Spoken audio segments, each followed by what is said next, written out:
Hello, everyone. My name is Keith Hoover. I'm the founder and CEO of Dashpoint Analytics, where we provide business intelligence and data analytics for post-acute care providers.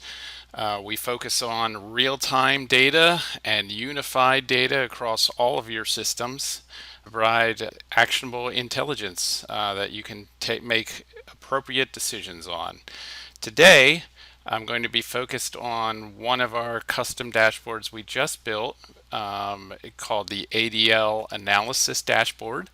And it can be used by your assessment coordinators, your director of nursing, your clinical coordinators, even your schedulers to monitor for your organization's overall functional analysis of your residents and where they stand, whether they have changes in conditions or whatever else.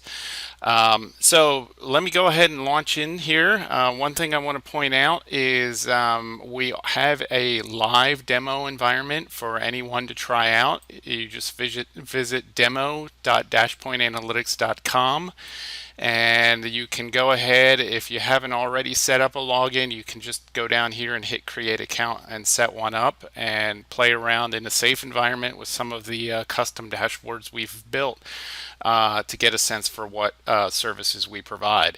So I'm going to go ahead and sign in as our test user here. And that should bring us into a number of some of our demos, but the one I'm focused on today is the ADL analysis. So go ahead and click that. Now, just to point out, all of our dashboards are real time, so they are pulling directly from your EMR system and pulling up your residents' current conditions right now. So the ADL analysis, the purpose of this dashboard, let me go ahead and expand this so it's a little easier to see. Purpose of this dashboard is to measure your resident population's functional ADL scores. Right now, this fictitious facility we're looking at right now is in Pennsylvania. Pennsylvania, the Medicaid system still uses RUG-3. As a matter of fact, many states still use RUG-3 for their ADL scoring. But we do offer RUG-4 as well, and coming soon we will offer a PDPM dashboard as well. So we'll have options no matter what payer you're dealing with.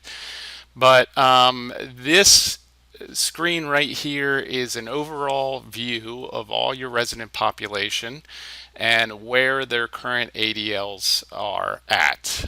So let me just go through some of your options up here. Always up here on our top header, you can filter by your household, and everything down below filters accordingly. Maybe you have a rehab unit, you could potentially just filter by that. And also, of course, payer. Maybe we're only interested in our Medicaid folks because that's what's using RUG-3 and we want to monitor our CMI. I can quickly filter by that and it filters all this list accordingly. Over here on the right, we have the ADL distribution. This is a classification A to E, A being the most independent residents, E being the most dependent. And you can see sort of our distribution of where people lie. Now the ADL score for RUG-3 runs from the lowest being 4, the highest being 18, 4 being an A, and independent, 18 being highly dependent, the highest dependency. So you can see this particular organization has probably a lot of long-term folks and folks that have a high need for daily care from staff. So this is an opportunity here potentially if you're measuring, say, your scheduler is trying to compare HPPD, hours per patient day, by floor to sort of measure the acuity level of that floor, meaning we may need more staff if this score is higher. Down below, this is the change. So this is going to take the last 7 days of ADLs for each resident Using the law of threes and all of the other sort of parameters that the RAI manual outlines, and it's going to compare it to the resident's last MDS and tell you whether there's been a change, their current condition in comparison to their last MDS. So we can see 24% of our folks improved, 21% declined, and 55% had no change. And then the negative value means actually a slight improvement over the entire population in condition. If it's a positive value, it would actually be a declining condition. And this is essentially the ADL Rug 3 score that it's using as its metric here. All right, so over here, I can quickly filter. Maybe I'm only interested in those who might be significant change candidates. I can click on residents with a decline, and it's going to filter all of my folks who had a decline in condition. I can quickly see their current score. And you'll notice the shading here. Here, let me go ahead and clear those filters. The shading is their degree of dependency. Obviously, a green 4 means this person is pretty much independent. Maybe it's a rehab person ready to discharge, but we can see they're in good shape. A darker red would be higher degrees of dependency. Then over here, the score change is going to either be green or red. That's essentially giving you an indication whether they're improving or declining. And essentially the next one over will give you the same analysis. Now, if I go for declining condition, it's going to give me the list of folks who had a declining condition. I can quickly sort by that. And I can see this Melissa Barnes looks like a pretty significant decline. Now, what's interesting in her case is, yes, she's had a decline in self-performance, but an improvement in support. Now, those of you who are unfamiliar, the ADL score is actually driven by just the self-performance equation, not the support side. And so what we're probably looking for, this will have to probably drill into and look at, which I'll do momentarily, but might not be a significant change candidate simply because we have these discrepancies here. But Eugene Benedict, on the other hand, has a decline in both condition and a 3-point score change. He might actually be a candidate for a significant change, so we might want to look closer into him. On the other side, I could hit residents with the best improvement.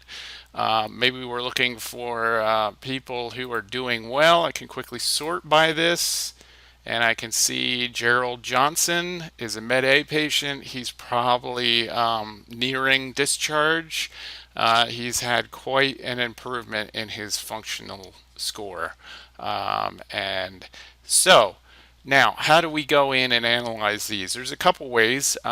You can right-click on any resident and drill through and see their detail and their variance related to each ADL. Or there's also this tab down here I can quickly click on, and it gives me my list of active residents, and I can see their current scores. So let me just go into this. This is a selection of your current residents. We're on Eugene Benedict. If you recall, he was a significant change candidate from earlier. And I can see overall he's an extensive assist and a 1 person in support, and he's had a decline. You can see sort of the percentage decline in his score and overall. And you can see he's moved 3 points. He's moved from essentially a category D to a category E. So he probably could be looked at a little more closely. So down here is our radar charts, and this is meant to give you a quick visual to see who is improving in what areas or declining in what areas. Generally speaking, red is a decline, blue is an improvement, and this sort of purple color is no change. So if I see more red than I see blue, and I mean like this light blue, then I know this person has an overall decline. And so just eyeballing this real quickly, I can see he needs more help with eating, move off of unit, move on unit. All other ADLs are the same.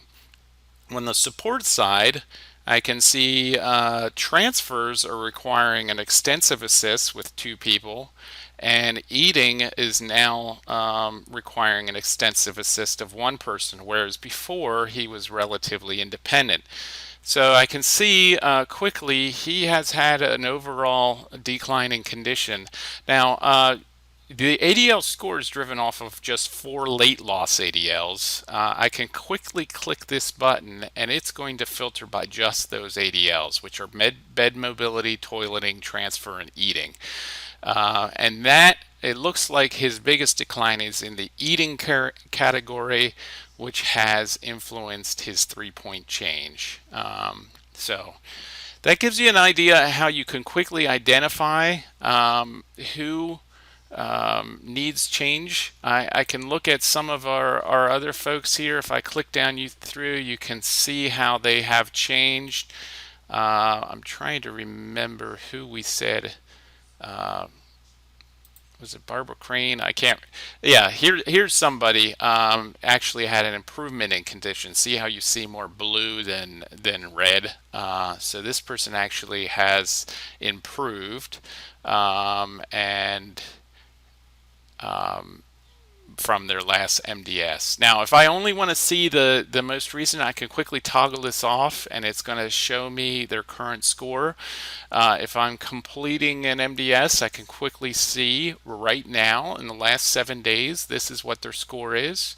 And really, it provides one-touch access to their ADL situation. Just a reminder, if I go back to the prior screen, I can actually also, if I'm just quickly wanting to get into this, I can right-click, drill through, and it's going to take me right to that particular resident's information. I can click this to go back. I can also right-click, drill through, and see their ADL variance. Which is going to give me every ADL, show the variance. So the more green here, the better the improvement. The more red, the more I have in declining. So we also have this tab here for significant changes. The general rule of thumb is if I have 2 or more ADL changes, they might be a significant change candidate. And so here is the full list of residents with significant changes. This one on the left is essentially the list by number of ADLs that there's been a change, whether positive or negative. And then this on the right is the overall score. So we can see if it's further to the right in the positive category, it's actually a declining condition. And if it's further to the left, we have an improvement in condition. So you can see Gerald Johnson has had quite an improvement. He's probably ready for discharge, whereas Eugene Benedict, Jeff Marmolejo might need to be looked at a little more as a significant change candidate. ADL distribution, this is just kind of giving you an overview of all the ADLs and where people stand. This is a self-performance level, independent versus totally dependent. I can see by each ADL where the distribution of residents is. And also on the support side, I can see how many people are at each level. Again, maybe a scheduler might want to look at one unit and see on the support side how many people are 1 person or 2 person, and sort of plan scheduling accordingly. Okay, so that's all I have today. Feel free to try out the demo yourself by visiting demo.dashpointanalytics.com or visit our website, dashpointanalytics.com. Don't hesitate to reach out. You can email me directly at keith@dashpointanalytics.com, and we can set up a personalized demo and also review how we might be able to help your organization. Thank you for your time.